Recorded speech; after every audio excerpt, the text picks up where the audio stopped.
ang palagi kong problema, napakabagal po umaksyon ng mga taong gobyerno. Yan po palaging reklamo sa programa ko Wanted sa radyo for the past more than 2 decades. Ang babagal. Kung hindi ko pala tiguhin on air, hindi pa kikilos. Palagi, ang bagal.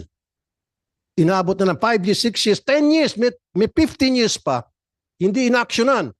Nung paglapit sa akin, nung tawagan ko at obligahin ko, saka palang umaaksyon. Kaya nga tinitesting ko lang kayo. Do your best. So dapat, you have to make sure, huwag kang gaganon-ganon, sir. No, I don't like that. Parang friendship tayo, hindi tayo friendship. Okay. Feeling namin nadideprive kami ng aming mga rights. So kung magkakaganon po, maganda. Kasi ako, pa-retire na ako, iiwanan ko na po ang pagsaya sa mga bata. Isa naman, bago man lang ako mag-retire, maayos po ang pagsaya na itinayo ko po. Although, ang dami ko naranasan ng mga harassment, tinatapon ako sa ibang branch, hindi ko na po yung pinapansin. Kasi part po yun ng aking paghihirap na maitayo ang pagsaya.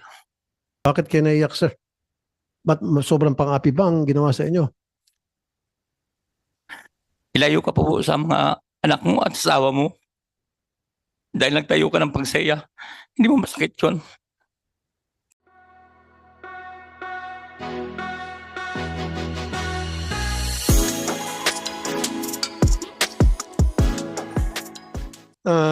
You may continue, Opo. Mr. Tenko. Sir. Magandang umaga po, Senator Tulfo. Gayon din po sa nanditong kasama kong nasa panel at gayon din po sa lahat ng mga pag-Korean na nandito ngayon. Good morning po sa inyo.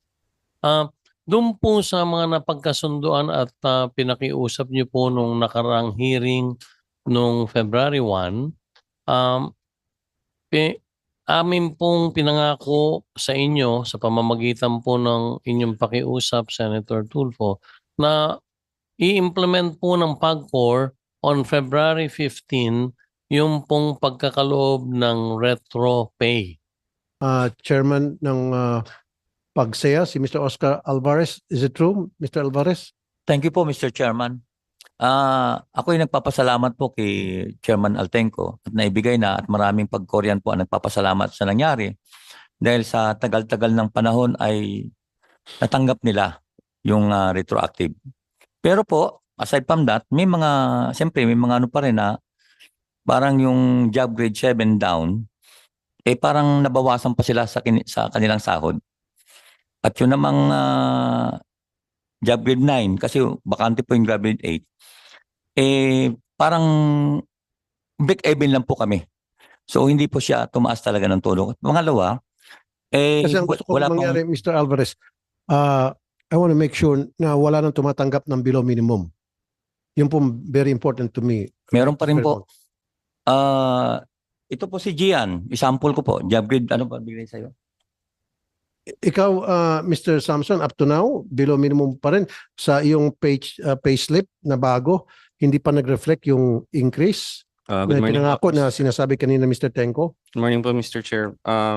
Bali po, sa akin po, from basic salary po na 10,598.98, ang basic salary ko po ngayon is 22,288 So na hindi po. na po below minimum So wage yung yan. basic salary ko po okay na po. Okay na. Sige po. Opo. Bali, based from basic. Okay na, sir. Sir, pag-usapan lang natin yung Opo. minimum wage. Then, sir, Sir, sorry. So, sino, okay na po yun, sir? Kasi sa akin po, 20,000. sir, wala nga po. Okay, Pero sir, excuse me. Okay na po yun, 20,000 basic. Sino pa yung mga unit na hindi? Eh, Sir, excuse me. Excuse me, let me finish here para mapabilis tayo. Kasi sir, ayoko yung nangyari dati, taas ka ng kamay, taas, left, right, left, right, left, right. So, nagawa na natin ang paraan na ikaw hindi na below minimum wage kasi 20,000 a month, basic pa lamang, hindi na po yan below minimum wage, right? So therefore, stop ka na muna. Mamaya na lang kung kakailanganin, pag may sinabi sila, ika-counter nyo. For now, okay ka na. Ano-ano mga unit, ano-ano mga posisyon ang below minimum wage pa rin tinatanggap? Number 1 po yung mga driver po. Driver, saang unit po security ito? guard, Driver, security guard, saka yung internal security, internal, okay. yung mga nasa yung utility, Okay. Hindi ko po masabi lahat, pero karamihan po sa kanila, yung Ito sasabi mo na sa laylayan. Sa lalayan po. Okay, driver, security, internal security, utility. Mga ilan po sila? Marami po yan. Kasi sila po yung backbone po ng PAGCOR na nagtatrabaho. Mr. Tenko, Yes, sir. ito yung mga nasa laylayan. I agree with Mhm. Mr. Alvarez. Sila yung backbone ng operations ng PAGCOR. Dapat sila inaalagaan ng maayos. Driver, security guard, internal security guard, utility. Bakit hanggang ngayon below minimum? Senator, we followed the table that GCG gave us, and I think meron pong So pagkakamali. dapat more than 13,000. 14, opo. Kaya may pagkakamali po si Ginong Alvarez sa kanyang statement sapagkat 14,091 na po ang lahat ng tinutukoy niya. Per 14,000. month, 14,091, Mr. Senator. So 14,000, magkano pong pinakamababang sweldo ngayon? 14, ang basic po ngayon na pinakamababa sa PAGCOR, Mr. Senator, is 14,091. Okay, so ibig sabihin, hindi na to below Hindi minimum. po below minimum. Kaya gusto ko pong itanong, Mr. Senator, kay Ginong Alvarez, ano yung tinutukoy niyang below minimum? 14,091 na po ang pinakamababa ngayon, Mr. Alvarez. Okay, sandali po. Okay, Mr. Alvarez. So ikaw, Mr. Samson, mukhang malungkot ka pa rin. 20,000 above minimum ka na. Kasi kanina malungkot ka pa rin. Gusto mo pa tumaas ng kamay. So, doon na muna tayo mag-concentrate sa 14,000. Okay ka sa 20,000, right? Okay. Mr. Alvarez, 14,091 which is Kasi nasa po, minimum. nag-submit po ako sa inyo ng tinatanggap namin salary. Yung sa basic salary, pangalawa yung tinatawag na allowances. Nangyari po, tinanggal po nila ang allowances namin. So dapat, you have to make sure, wag kang gaganong-ganon, sir. No, I don't like that. Parang friendship tayo, hindi tayo friendship. Okay.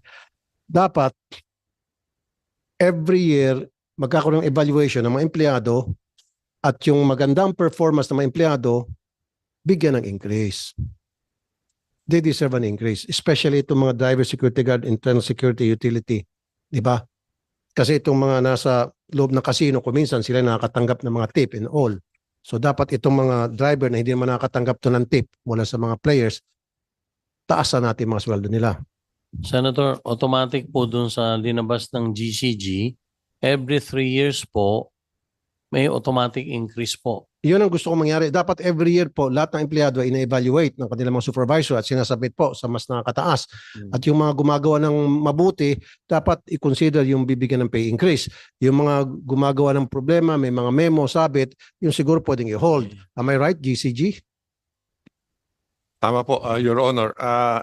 Although sinabi na every 3 years, so yung automatic increase, in between those times, pwede naman silang. Pwede rin. Yes po. Lalo na kung nakita talagang well-performing yung isang empleyado, Yes po. pwedeng hindi nahintayin yung 1 year, pwedeng on the spot. Di ba? Depende po sa policy ng GOCC po. Correct. So ano po yung inaprubahan yung pay scale rate, GCG, para sa mga empleyado ng PAGCOR? Sir? Yung tinatawag na pay scale rate. Opo, in for accordance with each the employee for every unit. Opo, in accordance with Executive Order number 150 po, which established the compensation and position classification system, meron na pong mga standardized pay scales for GOCCs. Okay. Now, let's go to the SSS and GSIS. Napag-usapan natin to last time. Opo, Ang problema na lang ay yung amount. na babayaran. Opo. I think it was some 1 point something billion Yung through po, the years. Diba? Your Honor, Ngayon, merong participation yung PAGCOR and participation ng mga employees. So, yung sharing, Opo. yun na lang pag-usapan. Pumayag, magkano po yung computation? Doon na lang tayo. Para mas opo, mabilis. yung po ngayon ang ipinakiusap na namin sa GSIS na magkaroon na po ng computation. I would like to interrupt you on that. Ang tanong ko ngayon, sa SSS, meron ba taga-SSS Meron dito? po. Okay. Yung mga perang na i-contribute na ng mga empleyado through the years sa inyo, since dilipat sila sa GSIS, yung mga perang yun pwede bang i-transfer sa GSIS para konti na lang yung kanilang idadagdag ng mga empleyado, yung kanilang employees contribution? Kasi alam ko mas mura kasi ang SSS kumpara sa GSIS. Kaya nga ang ginawa ng PAGCOR, gustong tipirin talaga yung mga empleyado, pigain, nag-SSS. So, yung tanong ko pakisagot kung pwedeng i-transfer. Sir, Mr. Desunya, Attorney Joseph Desunya ng SSS. Magandang umaga po, Mr. Chairman. Sa tanong po, ipagpaumanhin po ninyo sa ngayon, hindi ko makakategorically ma-confirm or ma-affirm kung ganun po yung mangyayari. Pero yung mga hindi nagkasakit po, na Ah. yung hindi pa nakakuha ng benefits sa SSS out of those contributions.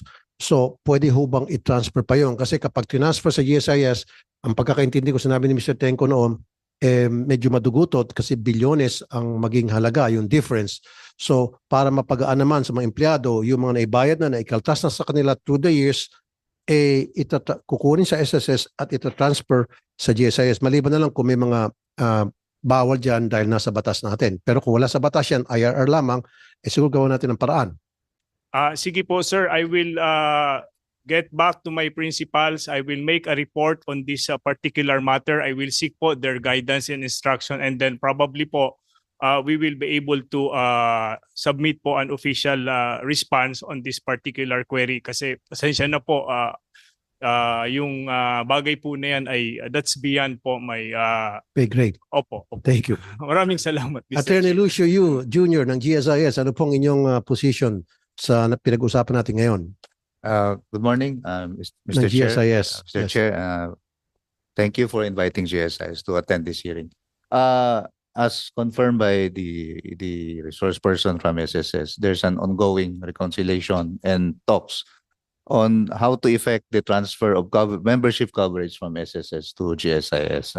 The core issues were mentioned earlier. The difference in premium rates kasi mas mababa sila, and then when they transfer, even if they transfer all their premium contributions, there might be differences that either the government has to bear the share, and then of course yung difference, and of course yung benefits din nakakaiba. And from my notes, I understand there were discussions also when is the effectivity ng coverage nila. We're looking at either the effectivity of the GSIS law, which is around July 1997, or October 2011, which is the effectivity of the GCG law. Kasi with the enactment of the GCG law, dun pa na medyo nalilinaw na all GOCC shall be covered by GSIS. Because before So 2011, if you were to ask me, 2011. kasi doon pala sabi nyo, nakalagay na all GOCC's employees should be covered by GSIS or At considered least- as government employees. At least the mandate of the GCG that all GOCCs and PAGCOR is classified as GOCC. Kasi even our own charter, there were issues on declassification whether GOCC with original charter or without are covered by us. Kasi may mga typo issues dun sa sa charter which we had elicited a lot of interpretation, but in the meantime I think the PAGCOR has been under the coverage of SSS. No? And that is why there were talks, no, even as early as 2 to 3 years ago to transfer their membership from SSS to GSIS. Thank you. And then therefore, GSIS, SSS, and GCG, PAGCOR, I'll give you 5 working days to sort it out para malaman na natin eksakto kung kailan malilipat na from SSS to GSIS yung mga benefits ng mga PAGCOR employees. And at the same time, kung magkano yung difference by the time meron ng numero yung SSS, magkano difference na yung na-remit na sa SSS na premium na ito transfer sa GSIS. 5 working days. Anong araw ba ngayon? Senator, Wednesday. So Wednesday next week. Baka po, Saan nila po? GSIS, meron kayong gusto sabihin? Mr. Chair, just want to manage expectation. It all depends on several data, no, which we've been discussing and reconciling. 5 days not if- enough? 5 working days? Depende. Magsipag tayo mga sweldado tayo ng mga taong bayan. We're doing this for the taong bayan, not for ourselves. We'll discuss this with the operations group. Then, Yes. We'll see it. 5 days siguro mahaba na yon. Unless kung gusto mo 5 years, sir. Yes, sir. 5 days Chair, siguro, sir. depende sa commitment. Well, then, it's about time kasi for the longest time, yung mga taga-PAGCOR, napi sila eh. Nag-antay sila, kinawawa sila. Diba? Buti pa kayo, papahayay-hayay. Itong mga ito, ang lilit ng mga sweldo. Yes, Your Honor, we'll discuss this with the operations. Malaki din ang contribution nila sa Top management. kaban ng bayan dahil malaking buwis ng nakukuha ng gobyerno mula sa PAGCOR. So, do your best kung pwede. Do your best, 5 working days. Diba? Kapag hindi nyo kaya, just let me know and then the reason why and then pwede naman tayo magbigay ng konting liway pa. Pero I wanted done ASAP. Okay sa'yo, GSIS, SSS? Just do your best. And Yes, GCG? sir, we will also consider kung ano po yung input ng aming IT group then because I would assume that we're looking at more than 2 decades probably of data already. You know why I'm doing this? Because nung hindi pa po ako empleyado ng gobyerno, ako po ay broadcaster. Ang palagi kong problema, napakabagal po umaksyon ng mga taong gobyerno. Yan po palaging reklamo sa programa ko Wanted sa radyo for the past more than 2 decades. Ang babagal. Kung hindi ko pala tiguhin on air, hindi pa kikilos. Ganun po talaga. I'm not gonna mention kung anong sangay ng gobyerno. Ang palagi, ang bagal. Inaabot na ng 5 years, 6 years, 10 years, may 15 years pa. Hindi inaaksyonan. Nung paglapit sa akin, nung tawagan ko at obligahin ko, saka palang umaaksyon. Kaya nga tinitesting ko lang kayo. Do your best. Di ba? Meron nga tayong anti-red tape, di ba? No. 5 days. Kaya nyo yan kung gustuhin. Kung gusto, maraming paraan. Kung ayaw, maraming dahilan. So 5 working days. And then pag hindi nyo po kaya, then i-justify nyo sa amin dito sa committee kung ba't hindi nyo kaya, then medyo magiging lax ako sa inyo at consider ko and then give you another 5 working days. Pero hanggang doon na lang. Okay? Thank you. Now, give me a documentation coming from COA na kayo po'y nakiklear na tungkol sa isyong ito. Opo, hindi Kasi po. kung sinasabi nyo hanggang ngayon, pinag-aralan pa, pinag-usapan pa between you and COA, 1 year na ago pa to, December 2022 pa. So, Opo. bilis-bilis niya naman, 1 year ago. Hindi po. Kasi the reason why I'm raising this Yes. issue, kasi itong 84 million na accounts receivable coming from, especially itong offshore gaming, I think this is Pogo. Opo. Now, who knows, baka mamaya ito'y binayaran ng kalahati at binayaran under the table. Pwede naman madali masabihin na kasi nag-shutdown, kasi pandemic, samantalang yung Pogo tuloy-tuloy naman. Opo, pero So make sure na yes. kung ito ay hindi nakukolekta dahil nagsasarahan, give me the list of those Pogos na nagsara, na yung accounts receivable nyo sa kumpanya ngayon na hindi nabayaran because nagsara. I want documentation of that. Yes, we will submit that. Kasi hindi pwedeng laway lang Actually, dito. Senator, hindi po. We have on record, hindi lang po yung pong numero na nandyan sa inyo mas mababa po yun. We will submit to you. And last na lamang, before I wrap up, dito po sa mga nagreklamo, the reason why we're here because galing po sa mga reklamo nyo, mga pagsaya. Ano pa po pwede nyo gustong idagdag, sir? Gusto ko sana na ma-implement din yung step increment namin, yung seniority. Kasi hindi po na-implement po ng PAGCOR sa amin yung. Mr. Tenko? Thank you, Mr. Alvarez. Tayo naman po ay nag-uumpisang mag-usap na tungkol dito sa implementation. Ang amin po talaga rin naobserbahan, at alam na po ito ni Chairman Maris Corpus, hindi po napagbigyan masyado yung tenure. Kasi bumalik po kami lahat sa step 1.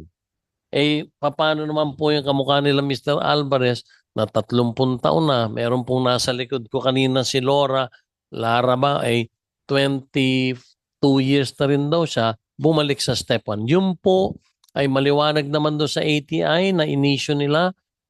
All of this is subject to revalidation.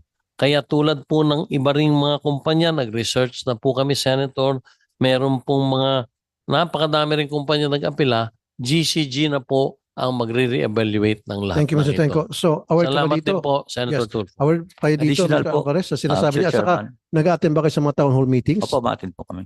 So ano pong reaction niyo, sir? Additional po about naman sa GSIS saka sa SSS. Go ahead po, sir.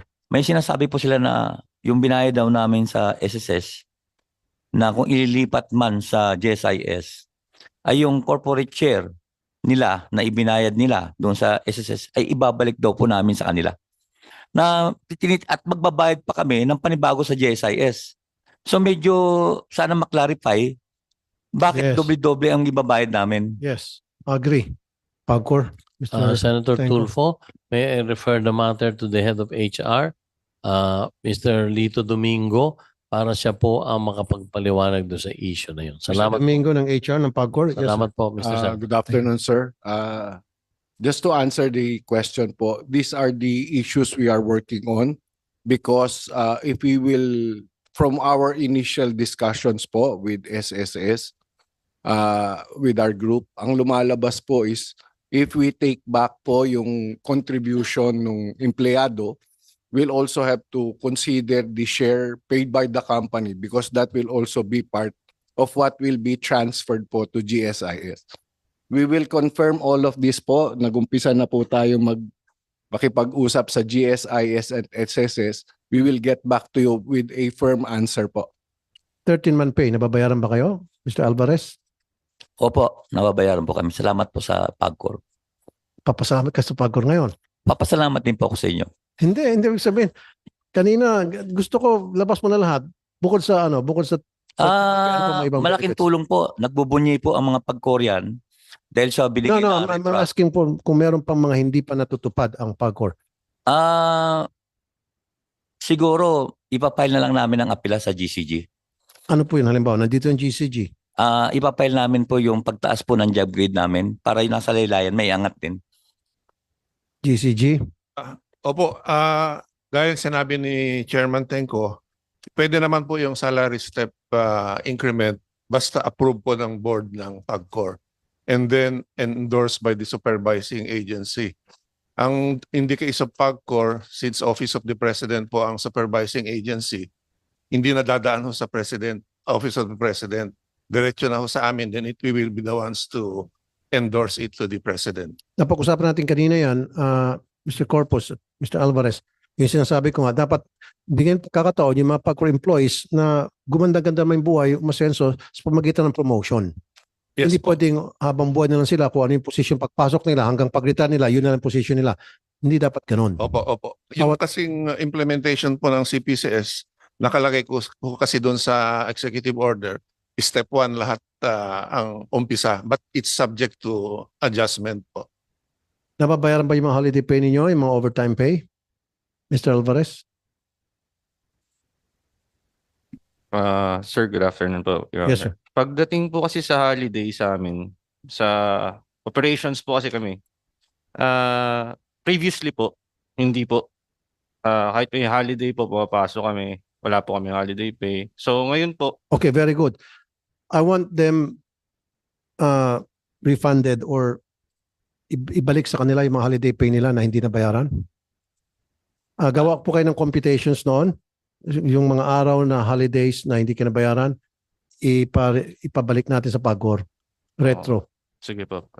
Okay po. We Mr. will Tenko. have to look into that. Ngayon ko lang po nadinig At yung overtime, sandali po. Overtime, meron din, hindi kayo unpaid overtime? Sa amin po, sa section po kasi namin, wala po kami overtimes eh. Hindi ko lang po alam sa... Hindi, pero nag-overtime kayo, sumusobra ka sa oras pagtrabaho, pero hindi kayo binabayaran. Yung ibig sabihin. Yun nga po, hindi ko po masasagot in behalf of the other department kasi po sa amin po sa department namin hindi po talaga kami nag-overtime. Mr. Alvarez? Kunyari po, bibagyo na wala namang makakapasok, pinag-i-extend po kanila kami, hindi mo kami nila binabayaran ng overtime. Dapat may bayad. Ang ginagawa po nila dyan, binibigyan lang po kami ng day off na Kapalit. additional. So hindi po, kasi mas maganda pong overtime kasi that is 1.5%. Sa yung mag-duty ka lang, pinag-dutyhan mo lang yung parang wala kang dagdag. So hindi po na kami nila binabayaran ng overtime doon, kundi kung nag-duty ka noon, availment ka lang po ng ng day off mo, magde-day off ka doon sa So wala pong dagdag po yun may pahirap po pero wala pong dagdag na danyos doon sa perap sa amin. Mr. Tenko, gusto nila dapat pag overtime. Huwag yung bibigyan kang kapalit ng isang araw na mag-off ka. Senator Tulfo, ngayon lang po, sinabi ko na sa head ng HR, tingnan itong reklamo to at mag-report ka agad sa akin because I'll be honest, I'm not truly aware na ganun yung sitwasyon. I don't know what are the internal reasons or why that was the old policy. But then again, as soon as I get a report from him, we will furnish a copy to your committee, Senator Tulfo. So lahat po ng mga pinag-uusapan natin ngayon, yung mga Ayun, hindi nabayaran, Mr. Domingo, ibalik natin back pay. Yes po, sir. In the form of back pay. Yes po, sir. We will Okay, sir, check. Mr. Alvarez. Additional po, marami po sa amin na destino na pupunta po sa mga iba-ibang branch dahil kailangan daw po and ano po ng serbisyo. Pero po may memorandum circular po ang GCG na may tinatawag silang relocation allowance. Hindi po nabibigay sa amin yon kasi dumodoble po ang gastos namin. Nangungupahan po kami doon ng panibago at pagkain na wala po naman kami dagdag na based doon sa memorandum circular na ibinigay ng GCG. Hindi po na-implement sa amin yan. Ibig sabihin, nirecord kayo sa ibang lugar, mas malayo, kayo ay nadadagdagan yung pamasahe o gasolina, and then of course, yung renta ng bahay, kung magrenta kayo doon, walang consideration yon. Pareho pa rin. Ay, hindi pwede. Pagkor, Mr. Tenko. During my term, I do not know, Mr. Alvarez, but meron na po tayong relocation allowance. Binanggit ko po yan doon sa mga previous town hall meetings. I'm not sure if the amount is 5 or 10,000 pesos extra. But meron na po in the implementation na lang. So maybe let us look into it and then maybe para mapag-usap. Pero isa po yan, Mr. Senator, na nakita ko talaga. So this one, what I need you to do, Mr. Domingo, submit to this committee lahat ng mga empleyado for the past 5 or 10 years, I don't care kung up to 20 years, na na-relocate and yet hindi sila dagdagan sa relocation allowance. At kapag hindi sila dagdagan, then they're entitled to a refund. Ibig sabihin, in a form of back pay, maibalik sa kanila, maibigay sa kanila what's due them. So sa susunod na hearing, gusto ko bigyan mo kami ng listahan ng lahat ng empleyado. Siguro naman hindi abutin niyo ng milyones. Siguro ilan daan sa kanila. Kung 200, 300 of them na relocate pero hindi nabigyan ng allowance, I need a list of those people. Hindi nabigyan ng relocation allowance and gusto ko malaman kailan sila agad-agad mabayaran in a form of back pay. Yes, sir. We will check into it. Thank you po. Mr. Alvarez, meron ka pa idadagdag? I-revisahin ko po yung mga pinalabas po na memorandum circular po ng GCG. Titingnan namin kung ano pa yung hindi na ibibigay sa amin. Pero based doon, gumawa na po ako ng sulat diyan sa PAGCOR na bakit hindi binibigay sa amin yung ganong mga benepisyo. Pangalawa po, para sana magkaroon din kami ng recognition since nanalo naman kami sa DOLE BLR, sa civil service, sa HRRO, saka sa PSLMC, ang PAGSEA. Hanggang ngayon po ay hindi po kami nila nire-recognize. PAGCOR po, prolonging the agony po, nag-file po sila sa CA ng apila. Illegal ba yun na umattend sila representing their members? No, sir. No, So kung no, ba't nyo kailangan pa iapila? Nanalo na sila sa iba't ibang government agencies na sinasabing, yes, they're legal and they can attend. And why stop them from doing it and then filing an appeal to those decisions? The basis for Your Honor, the basis for the appeal is based doon sa may mga empleyado rin ho, sir, na kine-question yung kanilang standing. May mga sulat din ho sa amin doon sa previous administration na nag-resort sa fraud yung grupo ni Mr. Alvarez. So, yun ang basis namin para i-appeal yung case na to. Teka muna, iba yung nag-resort sa fraud ng ilang miyembro versus allowing the leadership of the group to attend the technical working group. Yung mga nag-resort sa fraud, tanggalin nyo. Pero bakit madamay yung pag-attend nila sa technical working group? Nananalo na nga sila sa iba't ibang agency, kasama dyan yung sabi nila DOLE, etc. At kailangan nyo pa i-appeal. We have an order from the previous board na i-appeal to based doon sa mga sulat doon sa Previous board. Then baguhin yun, meron na kayong new board. Bali wala na yung previous board. Kung ano man yung napag-usap sa previous board, baguhin yun. Kayo ang new board di ba? Yes, sir. Ma-override yun na yung mga decision ng previous board. Am I right? Sa panahon po ni Chairman Tenko, inaalaw na po silang may order na po si Chairman Tenko na i-allow sila na sumama sa mga TWG. In fact, ini-invite po ni Chairman Tenko yung lahat ng actions. Mr. Alvarez? So, hindi totoo yun na inaalaw kami. Kasi ang totoo po niyan ay pag nalaman kang member ka ng Pagsaya, ay inaaras po nila or itatapon po sa mga probinsya. Ngayon, ang gusto ko po mangyari na maglabas po ng i-atras na po nila yung apela nila sa Court of Appeals para at least wala na kaming pagtatalo. Para maganda na ang takbo, magkakaroon kami ng magandang relationship ng PAGCOR at ng Pagsaya. Kasi po yung sinasabi po ni Attorney Consolacion na may mga nagrereklamo po. Pero po na-address na po yun sa mga tatlong previous na yung mga nagrereklamo na yun. At na-sustain po yung decision para sa amin. Okay, Legal Department ng PAGCOR. Si Attorney Roderick Consolacion. Yes, Your Honor. So, i-attach nyo na lang po yung apela ninyo kasi sabi nyo, yung apela that emanated from the previous board at kayo naman ay bagong mga member ng board. So, or you're not a member. I mean, of course, yung mga bagong member ng board, bagong administrasyon, yun dapat ang gagawa ng bagong resolution na patungkol sa kung ano mga patakarang gusto nyo in place sa PAGCOR at isama nyo na dyan, i-allow na sila umattend ng TWG at yung pagka-apela, iurong nyo na. We will seek the advice of the sitting board, Your Honor. Seek the advice of the sitting board. Gusto mo ipatawag ko lahat ng members ng board sa susunod na hearing para mas mapabilis kasi baka mamaya ayaw ko naman na pagdating mo dito next hearing hindi ko pa nakausap lahat ng board. So kung gusto mo sa susunod COMSEC patawag lahat ng members ng board ng PAGCOR, I want them here, all of them, each and every one para right then and then agad-agad makaka-come up tayo with a decision. So inutusan ko ng COMSEC lahat ng members ng board sa susunod na hearing, nandito sila reporting each and every one. Kasi ayaw Salamat ko naman po, pagbalik dito, Mr. Chair. kayo ay magpapalusot, kulang yung board, absent yung si ganito, absent si ganon. Is it okay with you, Mr. Alvarez?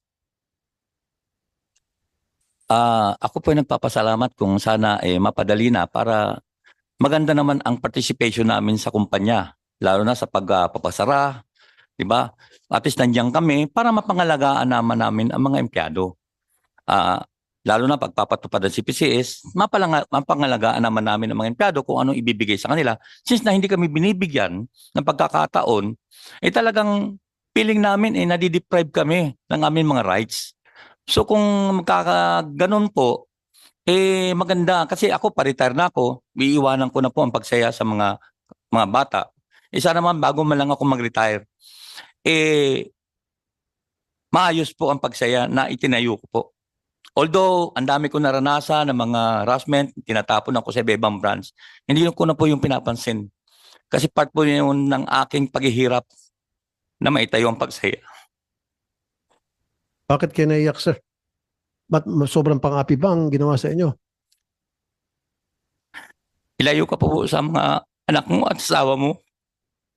Dahil nagtayo ka ng Pagsaya, hindi mo masakit yun, Sir Chairman. Okay, that's why sa susunod na hearing, gusto ko po nandito yung mga members ng board para kung ano man yung mga kailangang maayos to the board resolution, dito makapag-decide na tayo. Huwag natin patagalin pa dahil napakatagal panahon sila po ay nagsakripisyo. Buti nga na-action na dito ngayon. Kung hindi pa sila pumunta rito, hanggang ngayon hindi pa sana na-action ang problema nila. Salamat po sa inyong tiwala, Mr. Alvarez, Mr. Samson, Mr. Cao, sa papunta rito. At sa lahat po ng mga manggagawang Pilipino, huwag po kayong mag-alala. Pag meron po mga problema hindi na-aksyonan, kaya po nandito ang inyong Senado para aksyonan yung mga hinaing. Okay. Unless meron pa kayong sabihin. Last, Mr. Cao. Regarding po sa recent statements po ni historically po talaga, kaya nga po napatagal yung aming abang kalagayan. Historically, there is really verifiable oppression po sa aming mga hanay. And I am a living and breathing, speaking witness and survivor of that. I do not impeach, I respectfully do Saan usually galing yung oppression, Mr. Cao? papel. Pupunta ka ng Cebu. Papel lang po. Kasi ang operation po na nangyayari sa amin, hindi naman confrontational eh. Haharapin ka ng manager mo, aaway. Hindi naman po ganun. Papel lang. Hindi ka tatanggap ng bonus sa papel. Walang paliwanag kung Walang bakit. Mare-relocate ka sa probinsya, office order. May And what is usually the reason bakit ka agad-agad biglang i-transfer, paparusahan? since it is a form of illegal and it's a crime, walang explanation po. Talagang Pero papel lang. usually, ano sa tingin nyo, sa palagay nyo, ba't kayo ginaganon? It can vary po. For example, may kasama po ko sa trabaho. Hindi ka lang nagustuhan, hindi ka lang type, may kinausap ka lang na ganun po ang mga raw perception po historically sa amin. So from now on, Legal Department, Attorney Roderick Consolacion, wala nang pwedeng ma-issue na transfer order nang hindi na ipapaliwanag ng husto sa empleyado and it should be justified. Wala na. Kaya nga sa susunod, magkakaroon kayo ng board resolution na it should be well explained. Each and every transfer for any employee of PAGCOR whatsoever, it has to be fully justified. Last confession na lang po. Yes, sir. Regarding po sa basic pay, if I may present a clarification/last confession na perhaps ngayon lang po maririnig ng present leadership, nakakaupo lang. Pag sinabi po kasing take-home But pay, by the way, I would like to sorry. ask the presence of Senator Tolentino. Good afternoon, sir. Mr. Chairman. You may continue, Mr. Cao. pag sinabi po sa amin na take-home pay, even before the CPCS, nasa minimum na po kami. Nung ang pero pag-uusapan ho, yung basic, yun ho hindi sa minimum. Ang ginagawa po kasi sa amin, ito basic namin, tinatanggap namin, tas tutumbasan po ito ng apps. Itong basic ang natatax lang, yung apps hindi. So ang kawawang empleyado, pagdating ng retirement, ang makukuha lang, ang kukumputin lang basic. So ngayon na-implement na po ang CPCS, parang kinumbine lang. So kung titingnan po sa papel ng aming butihing chairman, oo nga, doble. Nadoble na kayo, pero ang totoo parang walang nangyari sa amin. Parang ganun. Meron pong lump sum, in fairness po, may tinanggap po kami, masaya po kami ron, pero ganun po ang nagiging deception sa amin. Kasi po, in my humble opinion, yung ginawa po sa aming deception, it is done by expert individuals who are keen to details, mga nasa legal, parang ganun po. And to tie in po yung sa customer concern po ninyo, kami po yung frontliner. Kami po ang unang makakadetermine, bawal ka na magsugal. Kasi kami na unang nasisisi pag natatalo na yung customer. Maaring namumura yung iba. Historically, talagang very rough ang interaction namin sa mga customer. Kami yung oppressed na sinusolusyon naman na at the present. At regarding din po sa oppression ng employee, naturalmente po, magiging mahina rin po ang enforcement. Kaya nga rin po, ang daming report na dumadating sa inyo na in my humble opinion, dapat una pa lang hindi na nabigyan ng lisensya. Hindi pala kayang i-regulate. Nabigyan pa ng lisensya. Ang dami ngayong problema na una sa lahat, pinagpapasalamat po namin. Senator, wag niyo po kaming bitawan. Marami pa pong detalye, marami pa pong kulay kayong ma-uncover at iyan po ay nai-submit ko po noong February 1 sa inyo. It's a 3-page cover kung ano talaga ang story po ng aming makulay na agency. Maraming salamat po. Thank you, Mr. Cao. Would you like to react, Mr. Tenko, doon sa sinabi ni Mr. Cao? Well,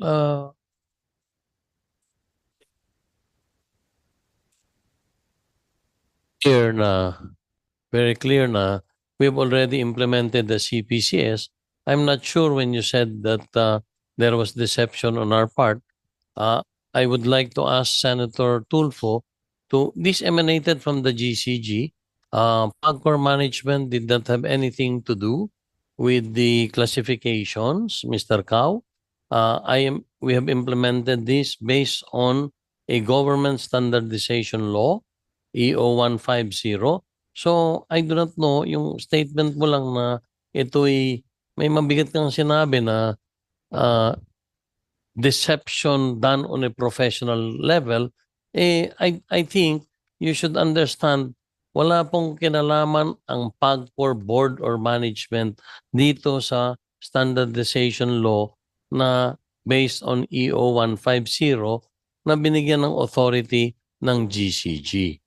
So, Mr. Chairman. Go ahead, Chairman. Senator I Tolentino. think Mr. Cao was referring to legal. Perhaps, Mr. Chairman, we can ask the legal too.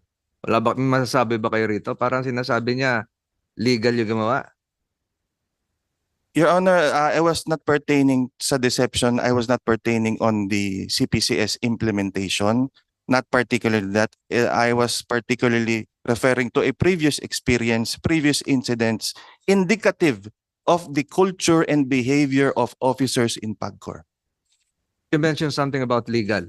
Yes, Your Honor. So are you referring to the legal counsel here? I was referring to the league. I have verifiable documents that would prove going against legality done and signed by legal of PAGCOR.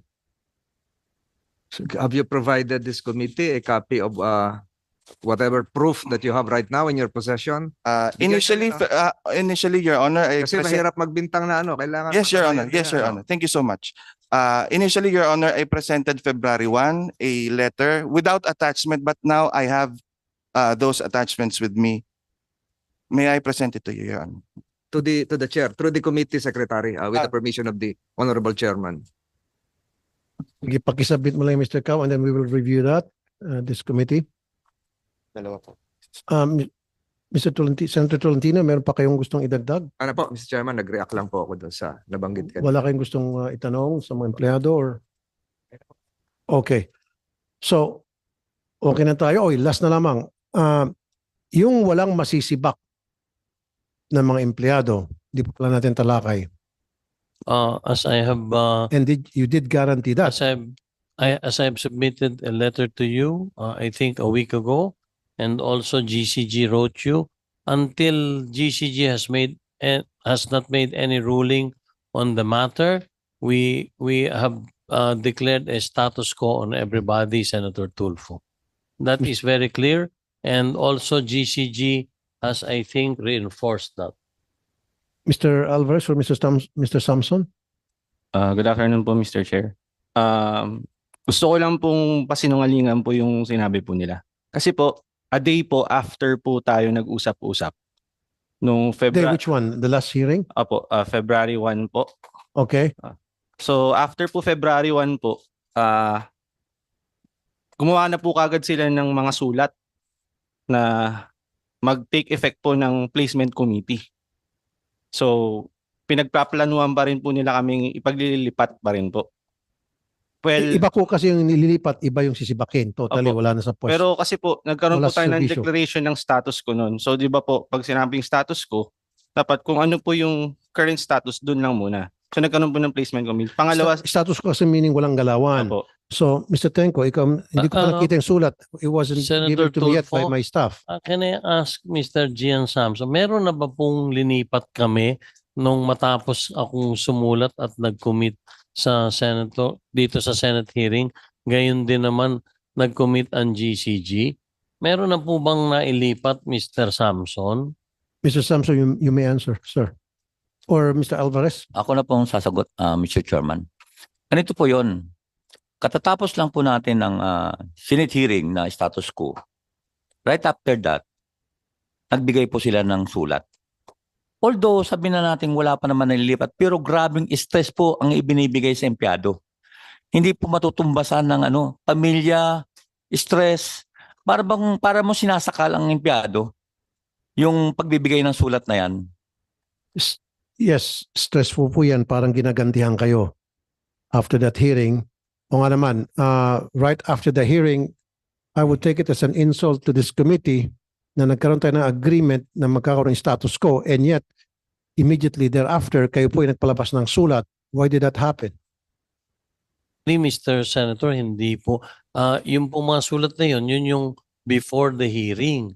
Pero right after po, I wrote the entire PAGCOR organization declaring that No, but the Everything letter is was received. The explained. letter was received right after the hearing. No. Sana after the I hearing, don't- wala nang sulat na matatanggap sila. Yun yung concern nila kasi stressful nga naman, makakatanggap sila ng sulat na sila ay natatransfer na ito yung mangyayari sa kanila. Yung sinasabi niyang stress and anxiety emanating from that letter, kahit na siguro kayo kung nangyari sa inyo yan, kayo po ay matatransfer sa malayong lugar, matapos kayo magsumbong, yan po hindi dapat nangyari. Hindi po mangyayari yun, Mr. Senator.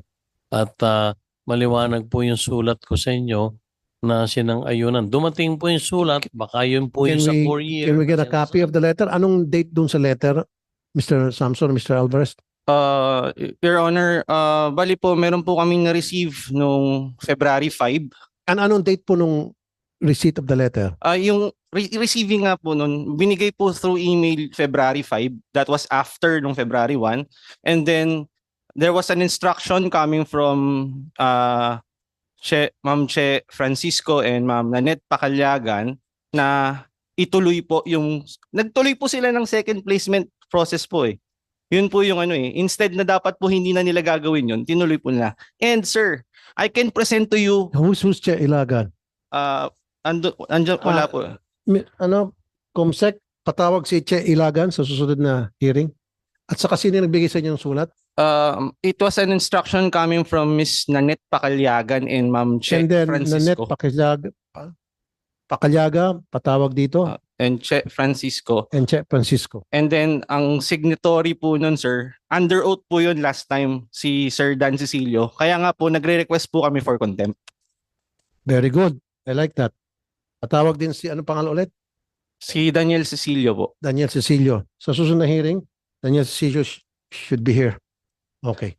Sir, dagdag ko lang po, meron po kaming clear evidence po ng memorandum po ng send-off party. What do you mean send-off party? Yun lang po. Kung talaga pong wala silang balak na ituluyan kami, bakit po sila nag-produce ng send-off party? Para kanilang send-off party? Para sa amin daw po. Para daw po umalis na kami. When was that? It should be, dapat po gagawin po yun noong February 19. Pero hindi na po natuloy nga. Kasi po, ang nangyari po, nagkaroon po kami ng hearing last... Okay, kung February 19 at hindi na natuloy, so ibig sabihin, sinusunod nila kung ano na pag-usapan nung last hearing. Yes sir, bale yun nga po. After po nung letter namin sa inyo, na nag-cross letter din po kami sa GCG and sa Office of the President, that's the time pa lang po na nag-release sila ng final order nila. Dated February 13 or 14. Okay. Sige. So all of that, pwede natin pag-usapan sa susunod na hearing. Okay. We can also present living witnesses po, Your Honor, if you want, ng mga hinaras po nila na sinabihan po nila na mare-redundate kayo.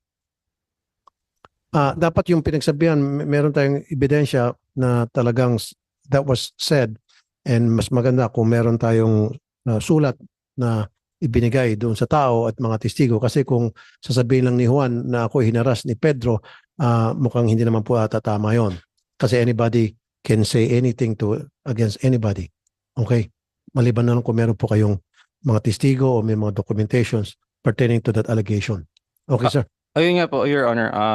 Yung mga mismong tao po na nakaranas po nung mga ganong situation po na nagsumbong sa amin, we can present them to you po next hearing kung gusto nyo po. Pwede po namin Yes, silang of invite course. dito. Okay. Notices and invitations for the next succeeding meetings will be sent accordingly. There being no other matters for consideration, this hearing is hereby suspended. Thank you, everyone. Thank you. Thank you, Your Honors.